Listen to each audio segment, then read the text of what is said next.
Hi, this is Jeff Blauette, Technical Agronomist for Cooperative Farmers Elevator. And on this week's Field Friday segment, I wanted to talk about, some things going on in beans. If you remember earlier this year, we did a planting date and a population trial, and you can see planting beans in April makes these a big tall bean, and they're pretty impressive. But actually, they're pretty good yet. They're waist high, but we're not quite as big as the shoulder height yet. But they're going to continue to grow. There's still flowers on these. They're going to elongate some more yet. So these beans look pretty nice. There's some decent looking bean fields that are starting to show up around the country. Obviously there's some late planted ones that probably won't get to canopy, but we do have some decent looking beans. It looks like we're in just a little bit of a drier pattern now. That helps obviously because we've been so wet all year. So that might help us on some of these fields, but just wanted to touch base on these soybeans, some late season management opportunities we have here. A lot of these beans now, even some of the ones that were planted the end of the first week or beginning of the second week of June, we're getting to R3 growth stage on those. R3 is kind of a target growth stage we usually use for applying a fungicide to soybeans. That's kind of when we seem to get the biggest response. Soybeans are most affected by any stress from about R4 all the way through R5 and even into R6 from any stresses on those soybeans costing us yield. So if we go out and target R3, get a fungicide on, most of our fungicides are preventative. The strobilurin chemistries give those soybeans kind of a plant health benefit as well, kind of like they do on corn. But we want to get on right before that critical stage typically for the biggest fungicide yield response. Insect wise, we've probably had more insects showing up this year, all through the season really. These beans have had a tough go. There's lots of holes being chewed in the leaves. We've got even a lot of bacterial blight that's kind of tattered these leaves, made them look like they got hailed on. They're little yellow areas on the leaf with pieces of the leaf look like they've been eaten off or chewed off or hailed off. But bacterial blight is something we've talked about in the past.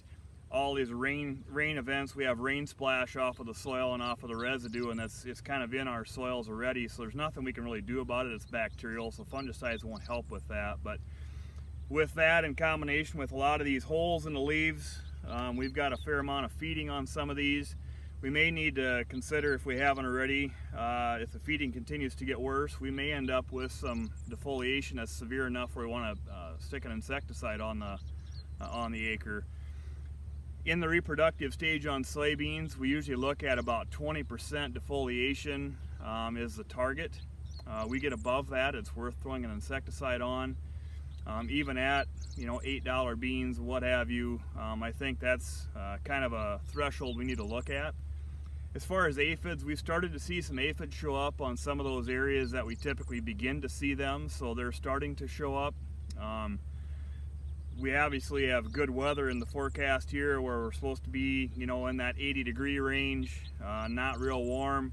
You start getting up into that 85, 90-degree range, the aphids don't like that environment. They don't reproduce very well and spread, but with the environment that we've kind of had here this last while, a lot of days where we've had highs in the upper 70s, low 80s, that's conducive to the aphids and what they like for expanding their populations. So the other thing that's doing a lot of this chewing, obviously it's not aphids and not all of it's bacterial blight. Some of these leaves that are defoliated, there's been a lot of thistle caterpillars that have been out.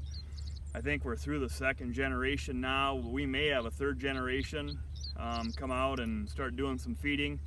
The other thing that we've got is these cabbage lopers or green clover worms.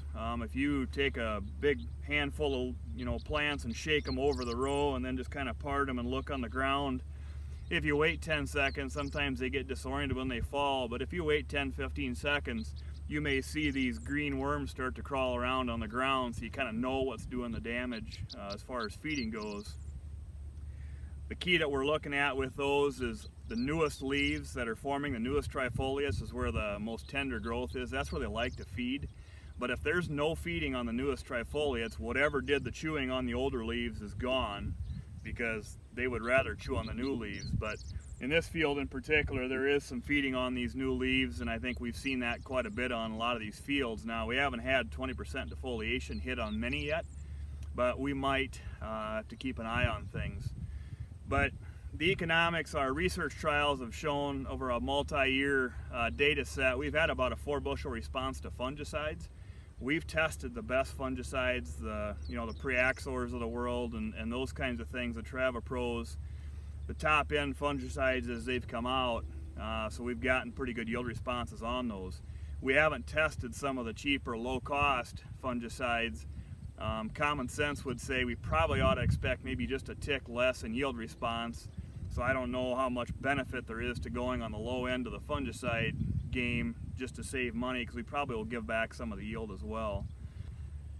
Obviously, with $8 beans and 4 bushel yield response, by the time you take the product, add in the application and the adjuvants, there's not a lot of money left on top of what we get back if we get a normal response. But if we feel like there's enough feeding, we have enough insects, or aphids continue to come in enough where we're worried about them, we may want to say that we got to be in the air anyway. Then it makes sense to put a fungicide in the tank as well, because then that response is, it takes $10 cost out of the equation because we've decided we're already going to do that. So I think it's going to be a little tougher year to just stick a plane in the air for fungicide, but as things evolve here, we may have insect issues that may drive us that way. The other thing we've done in some of these lower commodity price years, we've gone to just putting an insecticide out with the Max-In soybeans, for instance, one of the foliar micronutrient packages. A lot lower cost product. Our long-term data on that's a little over 2 bushel response. So that looks a lot better just based on the cost of things as something to evaluate. We're not going to expect every acre all over the place is going to get treated. It's just not going to be. There's some fields that just don't have the greatest yield potential based on how they look. When they got planted, they're sitting in too wet of soil. But on these nicer looking fields, this is a nice looking field here that has some decent yield potential. I think we want to evaluate those first as far as a profitable response. But we've got various options on the fungicide part of things. We've got some things that we can do to help out with the insects, obviously, if they become a factor. We may even have some that get applied with a ground rig. That's cheaper to do than an airplane. And these beans that aren't quite canopied, we're not going to run them down as bad as we do some years. So that's another evaluation to have if you've got your own sprayer or we do it. That cuts a little cost out of the equation as well. So talk to your CFE field agronomist. They can help you with some of the options that we have and evaluate which might fit best for your fields, and see if we can kind of make this soybean crop finish as best we can and give us the best yield potential possible. So with that, that's this week's Field Friday segment, and we'll see you next week.